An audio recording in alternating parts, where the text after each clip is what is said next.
Bapak Ibu yang kami hormati, kemarin kita sudah menyelesaikan satu kitab Minahus Saniyah karangan Syekh Abdul Wahab Asy'aroni. Ya puncaknya kemarin itu ketika kita bahas zikir dan mendalami, menghayati di dalam zikir. Ini saya bawakan kitab baru, namanya kitab Kifayatul Atqiya. Ini masih sejalan dengan yang kemarin terkait tentang Thariqah dan tasawuf. Iki wis rada ngeri. Pelajaran jenengan wis rada dhuwur-dhuwur. Saya khawatirnya nanti kalau yang syariatnya belum belum mapan atau belum lengkap nanti agak juga ya, tapi nanti kita kolaborasikanlah di tengah-tengah perjalanan syariat dan kita terangkan. Karena begini, kita itu sudah hampir 2 tahun ya, 3 tahun di sini, 2 tahunan ya. Oh baru setahun ya. Di tahun kedua ini ya. D2. Oh. Ya, karena dulu awal-awal sudah syariat sudah. Jadi mulai bab wudu, najis, sampai kita pakai proyektor, prakteknya tayamum dan seterusnya, praktek sholat, terus zakat, terus sampai bab muamalah jual beli, yang haram dijual beli. Artinya itu semua sudah syariat. Nah setelah syariat kita ya selayaknya naik untuk mengkaji urusan hati, ya sama seperti kemarin lah. Kita kemarin kan bahas bab taubat, bab membersihkan hati, zikir dan seterusnya. Karena itu penting. Ini ada cerita mengapa saya milih kitab ini. Kitab ini oleh sang musonefnya itu terinspirasi, namanya Syekh Abi Bakar. Syekh Abi Bakar ini terinspirasi, dia juga galau, bingung. Aku ki penake tetap mempertahankan bersyariat atau berlanjut ke thariqat, ke tasawuf. Akhirnya di momen bulan Sya'ban, nah ini makanya saya pakai kitab ini karena itu. Karena di momen bulan Sya'ban ini beliau bermimpi. Nah ini cerita bermimpi, apakah harus melanjutkan tasawufnya atau cukup di syariatnya. Kemudian dia sebelum tidur sholat istikharah, doa ke Allah, minta petunjuk. Ternyata dalam mimpi ditemui sang gurunya dulu yang sudah wafat. Gurunya mengatakan jadi begini bahasanya kalau di sini, ibaratnya kamu itu kalau mau menyeberang ya, tujuan kan, jadi ini ada kali, cara saiki ledeng. Itu syariat itu kamu menyeberangnya langsung jalan pintas. Terus kalau pakai tasawuf itu bertahap. Jadi kalau sama-sama tujuannya di sini, umpamanya tujuannya di sini, kita itu kalau nyebrang ledeng kan sulit kalau langsung motong. Enaknya lewat atas dulu, ikut arus, terus akhirnya nanti sampai. Jadi konsepnya begitu. Artinya bagaimana? Ya silahkan bertasawuf. Syariatnya adalah berenangnya itu. Berenang itu syariatnya. Tapi kalau kamu cuma pakai teori syariat saja, nggak bisa langsung nembus. Jadi caranya berenangnya sambil dengan bertasawuf. Jadi ikut arus. Nah, kita itu hati kita itu ya. Hati kita itu punya naluri, punya kecenderungan. Ya ini yang harus kita ikuti, nafsu. Kita itu di sini punya. Nah itu makanya nanti di tasawuf itu ada istilah kuwatul ghadab, ada kuwatus syahwat, ada ini Imam Ghazali ini, ada kuwatul ghadab, kuwatus syahwat, kuwatul akli atau ilmi akli. Nah kuwatul akli ini kecerdasan intelektual, Kuwatus syahwat kecerdasan emosionalnya, kuwatul ghadab ya emosional ya, terus kuwatus syahwat kekuatan spiritualnya. Itu harus dikelola. Harus dikelola. Jadi jangan secara dohirnya saja. Secara dohirnya saja. Cara sholat itu penake aja gur sholat jenta-jentite tok, ngono lah penake. Tapi harus hatinya dikelola. Saya itu sedang apa ini? Sedang menghadap Tuhan. Berarti saya harus bagaimana? Ya harus merasa menjadi orang yang hina. Nah ini kan bagian dari penghayatan di dalamnya. Jadi itu tadi. Jadi kita ikut arus. Nah, jadi dalam mimpinya begitu. Ya, jadi orang itu kalau mau nyebrang ya nggak bisa dia langsung pakai teori renangnya saja, tapi harus dari atas ikut arus, agak nyebrang dikit-dikit nanti terus sampai. Nah itu, terus akhirnya beliau si Syekh Habib Bakar ini menyatakan bahwa berarti saya harus menggabung dengan tasawuf. Dengan dalil dalam mimpinya itu, ternyata gurunya juga mengajarkan dalilnya, pakai simpel dalilnya. Iyyaka na'budu wa iyyaka nasta'in. Yang pertama kan iyyaka na'budu, hanya padamu kami menyembah. Itu berarti syariatnya. Hanya padamu ya Allah kami menyembah. Terus yang kedua, wa iyyaka nasta'in, dan hanya padamu kami minta tolong. Artinya kita nggak punya daya. Kita itu cuma siapa? Kita berserah diri minta tolongnya ke Allah. Nah itu bagian dari tasawufnya. Ayo. Jadi tidak hanya ibadah, nanti kalau mengandalkan hanya ibadahnya, nggak minta tolong ke Allah, kita menganggap masuk surganya karena ibadahnya. Nah itu kalau syariat, bahayanya di situ. Makanya ayatnya dilanjut wa iyyaka nasta'in, dan hanya padamu kami minta tolong. Artinya kalau nanti kita mau masuk surga tidak mengandalkan ibadah yang tadi, tapi pertolongan Allah. Nah itu bagian dari tasawufnya di situ. Jadi menggabungkan antara syariat dan seterusnya. Nah itu ya, jadi ternyata itu. Terus akhirnya muncullah kitab ini. Akhirnya beliau membahas tentang hal ihwal, tentang urusan nafsu, urusan hati. Nah itu. Tapi ya banyak pro kontra Pak.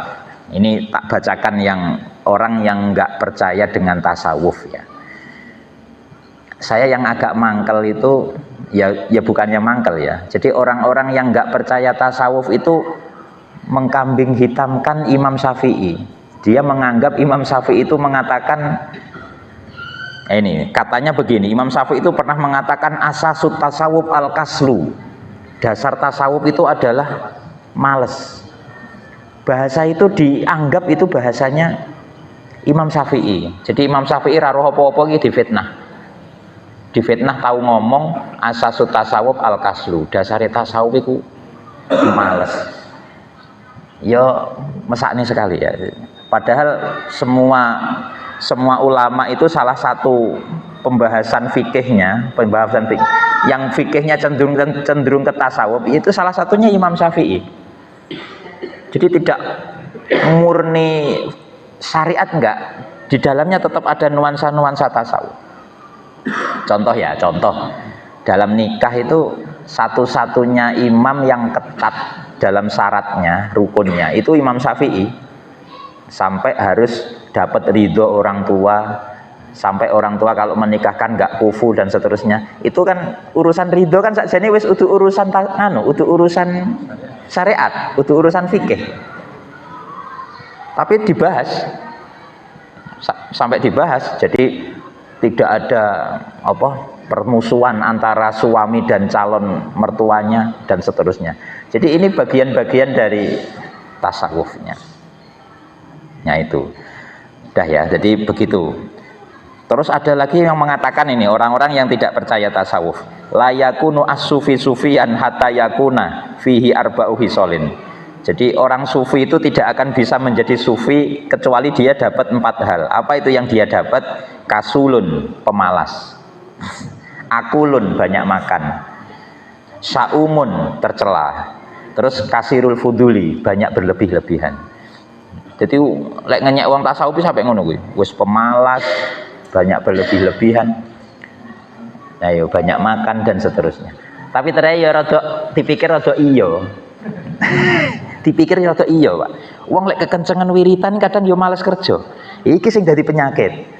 Kuatir saya nanti aku nerang di tasawuf terus jenengan terus rapatek kerja lah, iki malah jadi kuatirku begitu.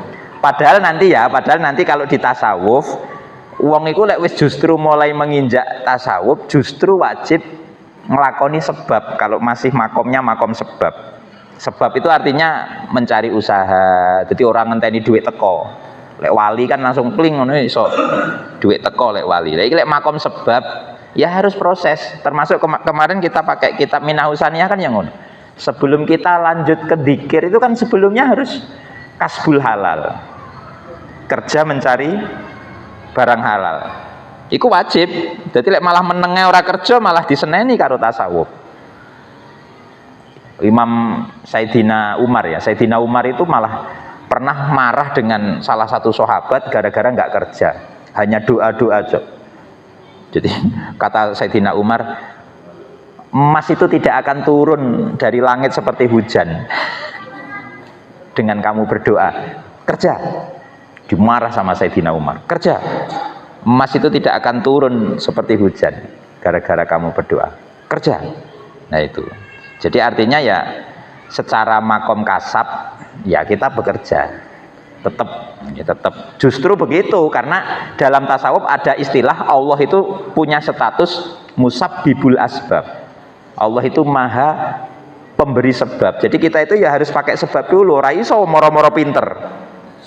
Sebabnya kudu belajar sih. Nah, belajar ini harus kita laksanakan. Yo ngono kuwi kudune waya lek tasawuf marah. Ora iso tiba-tiba kaya, nggak bisa. Ya harus kerja usaha dulu, cari barang halal dulu. Ya ora iso to Bu, moro-moro metengan ya ora iso to. Ya kudu nikah sih.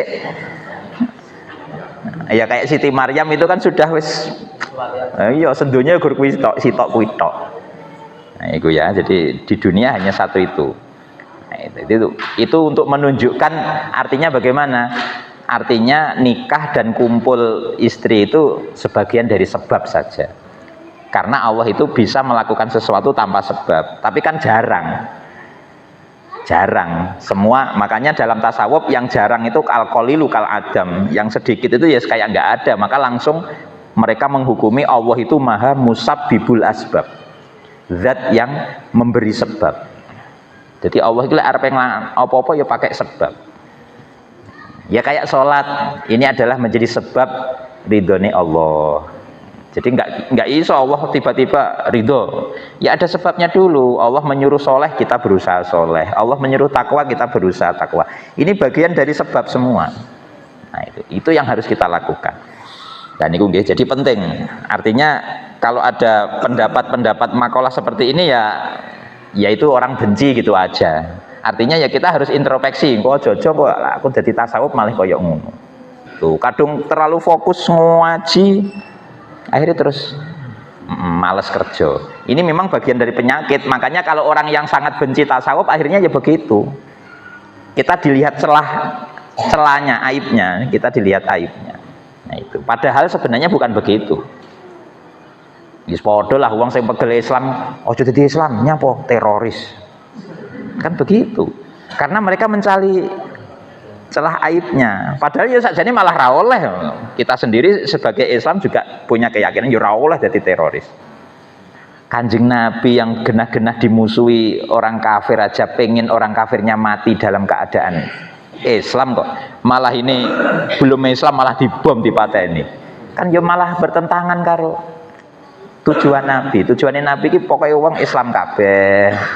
Lek ora Islam anak bapake ya engko anake. Lek ora Islam anake ya engko putune terus. Ora moro-moro dibasmi habis. Iku terus malih koyo Nabi Nuh. Nabi Muhammad kan enggak kayak Nabi Nuh. Nek Nabi Nuh kan ya Allah, kalau yang iman kalau yang enggak iman Nabi Muhammad enggak, teorinya enggak begitu. Teorinya Nabi Muhammad ya kalau enggak bapaknya nanti mudah-mudahan anaknya, kalau enggak anaknya ya cucunya. Ojo langsung dibombar. Jadi artinya orang-orang yang benci Islam membawa isu teroris untuk menjelekkan Islam. Itu kan hanya aib ya sebagian segelintir orang. Ya kayak tasawuf begitu, memang ada segelintir orang Ya ngono kuwi mau males kon kerja moh ngruwiritan karo muka manduk semangat. Isuk sore awan bengi salat ae. Mbasan kon kerja sing ngongkon diseneni kufur kowe. Rezeki teko Gusti Allah wis kacau iki. Lek urung tingkatane wis aja protes, wis meneng ae. Salah juga lek protes. Nah, itu ya. Jadi orang itu ada tingkatannya. Jadi tingkatan makom sebab, nanti ada makom tajrid. Makom tajrid artinya tajrid itu udah fokus Allah tok. Wis ora butuh donya. Iku makom tajrid. Lek wis ngono ya ora apa-apa kowe ngomong kufur. Nyapa kerja barang? Kaya ora percaya karo rezekine Gusti Allah, kufur. Nah ya lek ngomong ngono ora apa-apa, tapi makome nanti sudah tajrid. Lek makom sebab aja ngomong ngono. Kiai-kiai kita itu banyak yang tetap waktu di sawah ya di sawah, waktu di pasar ya di pasar kerja. Nah, gitu ya. Jadi itu meluruskan pemahaman dulu biar nanti enggak salah paham. Nanti karena ini masih baru mulai kita. Tuh. Karena memang di tasawuf itu begini ya, bukan berarti ngarang loh ya tasawuf. Ya nang Quran ya banyak termasuk tadi itu ya, iyyaka na'budu wa iyyaka nasta'in. Terus di surat apa itu? Wa amman khofa maqama rabbih wa nahan nafsa 'anil hawa fa innal jannata hiyal ma'wa. Ya kan? Wa amman khofa maqama rabbih, barang siapa yang takut kepada Allah, wa nahan nafsa 'anil hawa, dan menahan hawa nafsunya. Lah itu kan berarti ya hawa nafsune ben enggak sombong, hawa nafsune ben tunduk ke Allah. Ini kan bagian-bagian dari tasawuf nanti itu. Wa nahan nafsa 'anil hawa ini. Nah ini termasuk ini nanti kuwatul ghadab wa syahwat. Itu sudah di Quran. Terus nanti fa innal jannata hiyal ma'wa. Nah, kalau orang begitu maka nanti surga. Ma'wa itu tempatnya di surga. Nah itu. Jadi banyak Quran dan hadis yang mengantarkan kita itu harus ikhlas dan seterusnya. Itu bagian-bagian dari tasawuf. Dah itu ya, jadi dari cerita itu tak lanjutkan. Jadi makanya di bulan Sya'ban ini saya mulai kitab ini, termasuk begini Pak, bulan Sya'ban itu bulan sholawat. Ayat innallaha wa malaikatahu yusholluna 'alan nabi ya ayyuhalladzina amanu shollu 'alaihi wa sallimu taslima, itu turunnya pas bulan Sya'ban. Monggo jadi diperbanyak sholawat. Mumpung pas bulan Sya'ban, wis sholawat sak isone sallallahu alaihi wasallam. Ini kebetulan di kitab ini pertama juga menyinggung tentang sholawat. Jadi sholawat. Jadi begini, sholawat itu yang baik itu dalam keadaan ini tak bacakan saja. Wa yang bagi lisahsi idza sholla alaihi sallallahu alaihi wasallam ayyakuna bi akmalil halat. Sebaiknya orang itu kalau bersolawat dengan kondisi yang sempurna. Apa contohnya? Mutatohiron, dalam keadaan suci, mutawadian, tunduk tawadu. Tapi yo lek karo jogetan ngono kae kok yo ora. Ya jadi nah itu. Ya itu ya. Ini aku maca kitab loh ya, terus ora nyindir sapa-sapa gak. Iki aku niate maca kitab. Mutatohiron suci, mutawadian andap asor, tawaduk tadi. Terus mutawadian punya wudu ya. Terus mustaqbilal kiblati, menghadap kiblat. Sholawatannya menghadap kiblat. Terus mutafakiron fidatihi asaniyah, memikirkan nabi yang luhur. Jadi dalam bersolawat kita angen-angenan. Tenan Pak, kula niku nate jajal solawatan sampai nangis, tapi saiki ora iso neh ya. Ben rodok wali kula iki. Rodok wali. Saiki wis ora iso neh, Pak. Wah, kakean dosa iki. Tapi bener, waktu menghayati iku iso sampai nangis. Coba wis jenengan wis kok pas umroh utawa haji ya, pas di makom Nabi. Di makom Nabi di depan makom ya, di hadapan makom. Iki kok solawat karo mikirno Nabi. Betapa perjuangannya Nabi berdarah-darah membela Islam. Betapa perjuangan Nabi mempertaruhkan nyawa. Orang duwe duit dan seterusnya, dikejar-kejar mau dibunuh. Ngono kuwi sampai dihayati terus kayak aku ki wong Islam kok gur ngene tok ecek-ecek. Ngono kuwi engko terus akhirnya terus Nabi perjuangannya sampai koyok ngono berdarah-darah. Saya tuh kalau baca hadis lho Pak, sempet rodok yo nangis. Jadi enek hadis begini. Hayati khairul lakum, sering tak sampaikan ini. Wa mamati khairul lakum, hidupku itu baik untukmu, matiku baik untukmu. Fa amma hayati fa asunulakum sunanan wa asraulakum syara'i. Waktu saya hidup itu saya memberikan contoh-contoh sunnah dan syariat-syariat. Wes iku baiknya Nabi waktu hidup. Waktu Nabi wafat, Nabi itu fa inna a'malakum tu'radu alayya. Nanti amalmu itu dihadapkan ke aku. Ada yang harian, ada yang mingguan, ada yang setahun. Yang setahun termasuk ini Sa'ban. Sa'ban ini salah satu dihadapkannya amal. Kalau setiap minggu ya itu setiap Kamis itu, makanya Kamis suruh puasa itu. Terus kalau setiap hari ya setiap pagi sama sore. Itu dihadapkan ke Nabi. Fa in kana khairon, ketika baik, fa askurullah, aku ikut syukur. Wa in kana saron, lek amali sampean ki umat-umat iki elek, fa astaghfirullahalakum, maka aku mintakan ampun ke Allah untuk kamu. Iku lho, dadi Kanjeng Nabi ku tirakate bendina iki ndongakne istighfar ngawake dhewe. Dadi lek awake dhewe nglakoni elek, dicatet amalnya jelek, itu nanti oleh malaikat diberikan ke Nabi. Iki lho delok Nabi iki lho, umatmu iki lho delok bar ngaji rasan-rasan balik. Ikut terus Nabi ikut istighfar, astagfirullah ya Allah, mudah-mudahan engkau ampuni. Perjuangan Nabi iki saiki urung leren, Pak. Njaluk nih ampun awake dhewe iki rong leret. Artinya kalau kita menghayati perjuangan seperti itu mesti kudu nangis sholawatan. Ora kober sampai karo joget-joget gak genah-genah gak kober. Harus dengan tawadhu, khusyuk. Iso-iso sampai nangis pisan. Aku mbiyen ngono kuwi iso Pak sampai nangis. Saiki kok ora patek. Kakek bisnis. Apa-apa wis malih dadi amplop aku saiki. Beh, jen. Ya ora patek budal rene amplop ya. Berat. Tenan. Tambah abot saiki, tambah tuwek tambah abot. Yang gitu ngaji ngene iki ya. Wis mbuh lah. Nah itu ya. Jadi itu cerita. Jadi ini bulan sholawat. Nah ya, jadi dalam sholat fawaidu sholat ala nabi, faedah bersolawat ala nabi latuhso, itu tidak terhitung. Minha, diantaranya faedahnya bersolawat anahat tajrul kolba minadzul mati, dapat menerangi hati minadzul mati, dari kegelapan. Jadi lek atine ruwet diomongi angel, wis pokoke peteng wis dinasehati sulit, wis ora tahu untuk pencerahan agama, itu salah satunya sholawatan. Artinya ya tetap khusyuk menghadap kiblat. Masanya kelasnya wis kelas S2 tadi katanya, wis kelas S2.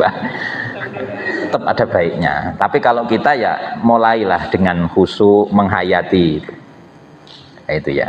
Ya agak berat. Itu faedahnya satu, itu menerangi hati. Terus ini yang saya terangkan minggu kemarin, Pak. Watugni aniseh. Sholawat itu enggak perlu syekh, enggak perlu pengarahan guru syekh. Ya wis sementing sholawatan. Beda lek liyane, Pak. Ijazah nopo kok? Ijazahan poso Daud, dalail khairat, poso-poso apa hizib Nasor, hizib Jausan, macam-macam hizib. Paling sampai raruh apa hizib itu. Iku semuanya harus ada syekhnya. Kalau nggak enek syekh bahaya, iso overdosis. Tapi lek sholawat mboten wis tugni anis syekh. Karena langsung perintah Allah wis innallaha wa malaikatahu yusholluna 'alan nabi. Ya ayyuhalladzina amanu, he orang-orang yang beriman, shollu, bersolawatlah alaihi terhadap nabi, wasallimu taslima, dan bersalamlah. Wis karena perintah wis ngono ya wis langsung Allah saya istilahnya ngono, gurune langsung Allah kon sholawat. Nah niki watugni asin syekh wa takunu sababan lil wusul. Nah bersolawat itu bisa menjadi sebab wusul, jadi kita bisa mencapai ke Allah ya. Maksudnya wusul itu untuk ridhone Allah itu lewat sholawat. Watuk siru rizko lah, iki mesti lek sampean semangat iki lek wis diterang ning ngene. Watuk siru rizko. Sholawat itu bisa memperbanyak rezeki. Nah, sholawatan, tapi yo kerja.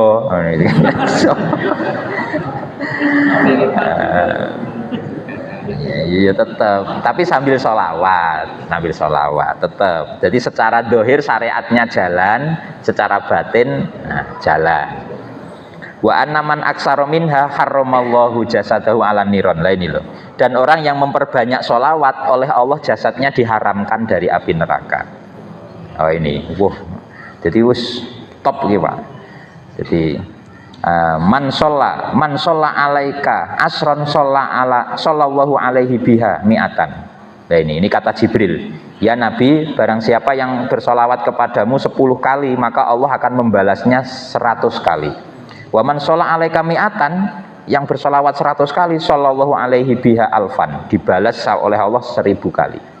Wa man sholla alaika alfan harramallahu jasadahu 'alan nar. Siapa yang bersolawat 1000 kali, maka diharamkan jasadnya dari api neraka.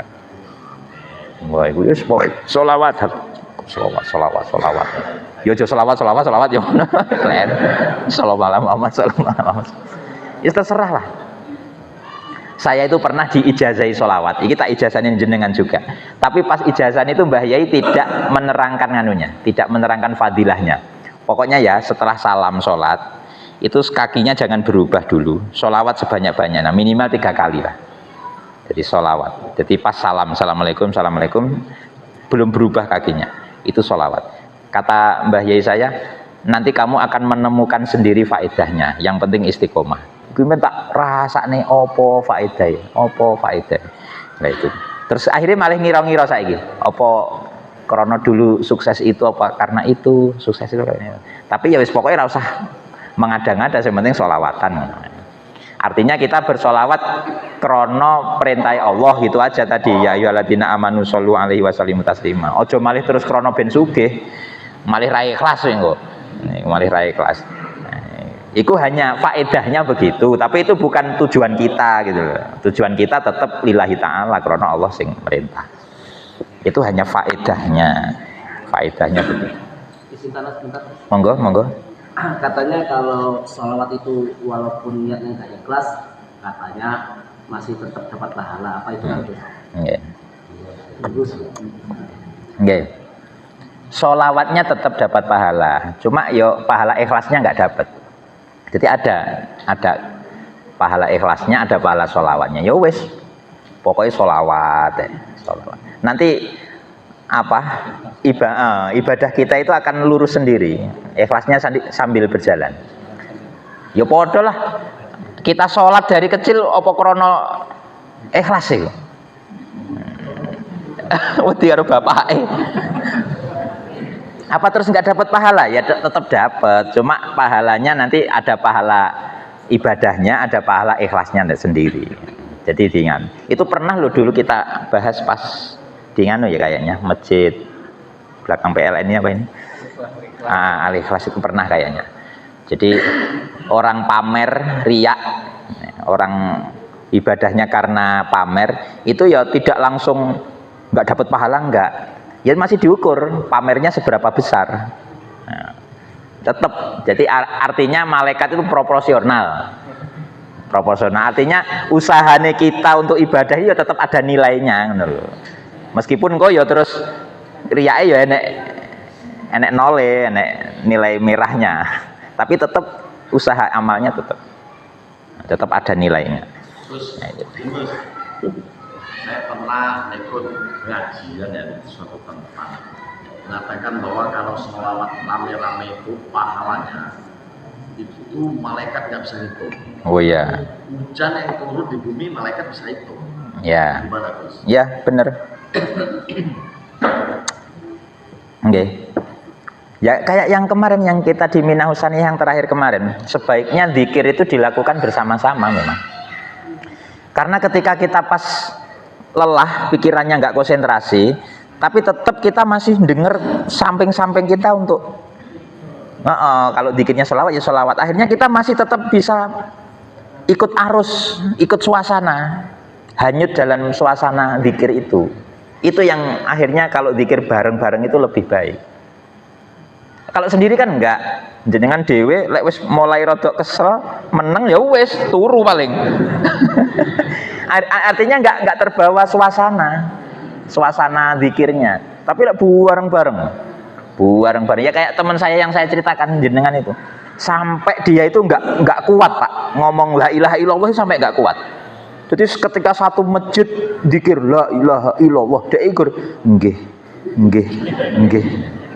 Artinya dia di hati itu hanya percaya nggih jenengan maha satu, tauhidul fi'li, tauhidul milki, semua milik punya jenengan, semua usaha semuanya dari jenengan, pun yang wujud hanya jenengan. Mikir ngono kan mumet toh, Pak.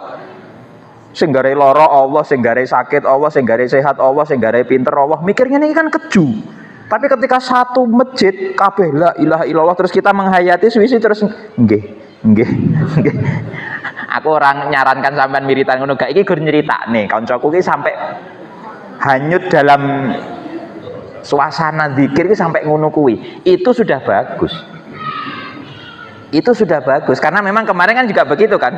Hakikate zikir itu adalah nah, kemarin kan begitu kan. Hakikate zikir itu adalah ketika hati kita itu langsung merasa di hadapan Allah. Berarti kalau wis ngono, ya wis sampai kadang mulut itu nggak bisa berucap. Arep la ilaha illallah wis entek, wis nangis sampai ra iso muni mulutnya itu. Tapi hatinya sudah merasa di depan Allah sambil nangis. Ya iki wis hakikate dzikir. Ya kan ngono kuwi lho. Ya kuwi kudu dilatih, kudu dilatih ngono. Jadi kadang sampai koyo adewe nangis di hadapan orang sampai nggak iso ngomong. Misek-misek sampai enggak, tapi hatinya sangat ke dia. Nah itu wis hakikate dzikir begitu. Ya enggak apa-apa, memang ya. Jadi dengan berjamaah itu lebih baik. Lebih baik. Udah ya, kita lanjut dulu. Udah.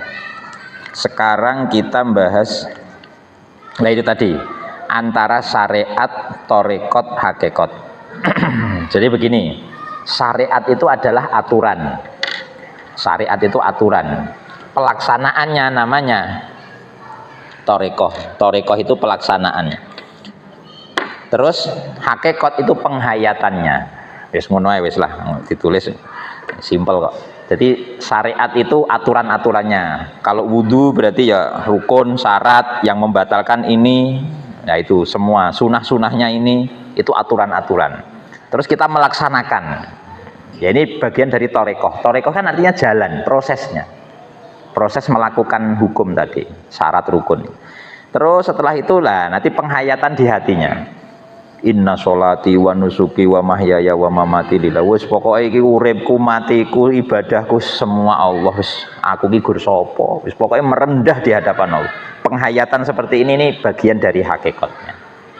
Nah itu ya, makanya ada ulama yang mengibaratkan kalau syariat itu ibarat perahunya, alat-alat untuk nyebrang. Thariqah itu jalannya, termasuk lautnya itu. Jadi kita kalau mau mencari mutiara di tengah laut, itu ya harus pakai alat dulu. Jadi itu syariatnya. Tapi terus kita jalan, prosesnya di tengah jalan harus naik perahu, terus harus menyelam, itu bagian dari thariqahnya. Thariqahnya. Lah nanti hakikatnya yaitu hakikatnya kita nemu mutiaranya itu. Tapi ya uangnya loh. Nah itu ya. Jadi begitu. Artinya semuanya itu harus dilakukan. Harus dilakukan. Dah. Ada satu lagi yang menarik ya. Al haqiqat bila syariah batilah. Wa syariah bila haqiqat atilah. Hakikat tanpa disertai syariat itu batal. Enggak gelem syariat gur hakikat tok. Wis ra usah salat. Surga neraka takdiri Allah. Enggak usah salat. Rezeki wis teko Gusti Allah wis menengai. Batal, Pak. Dia berhakikat tapi tidak bersyariat, batal. Terus wasyariah bila hakikat, dia bersyariat tapi tanpa hakikat atilah, kosong. Gur syariat tok tapi orang berhakikat. Dia menganggap nanti masuk surga itu atas prestasi sholatnya, ya kan syariatnya contohnya sholat. Dia menganggap nanti masuk surga atas prestasi sholatnya, ya iki atilah, kosong. Padahal nggak begitu, nanti bukan karena prestasi kita, krono ridhone Allah wae. Hanya dengan ridho Allah saja. Nah itu. Jadi dua-duanya harus sejalan. Di satu sisi syariatnya ya tetap karena ini perintah Allah. Syariat kan tadi aturan-aturan. Karena ini perintah Allah ya kita lakukan. Tapi di sisi lain kita tetap di hati tetap nanti urusan selamat di dunia akhirat terserah Allah secara hakikat, bukan atas prestasi saya. Aku ini gur sopo loh, yang wujud hanya Allah lah. Itu kan la ilaha illallah kan tadi itu, sing wujud gur Allah, kita itu hanya siapa. Nah itu, mudah-mudahan kita yang hadir di sini oleh Allah selalu diberi taufik hidayah. Amin ya rabbal alamin. Al-Fatihah. Bismillahirrahmanirrahim. Alhamdulillah. Ar-Rahmanirrahim. Maliki yaumiddin. Iyyaka na'budu wa iyyaka nasta'in. Assalamualaikum warahmatullahi wabarakatuh.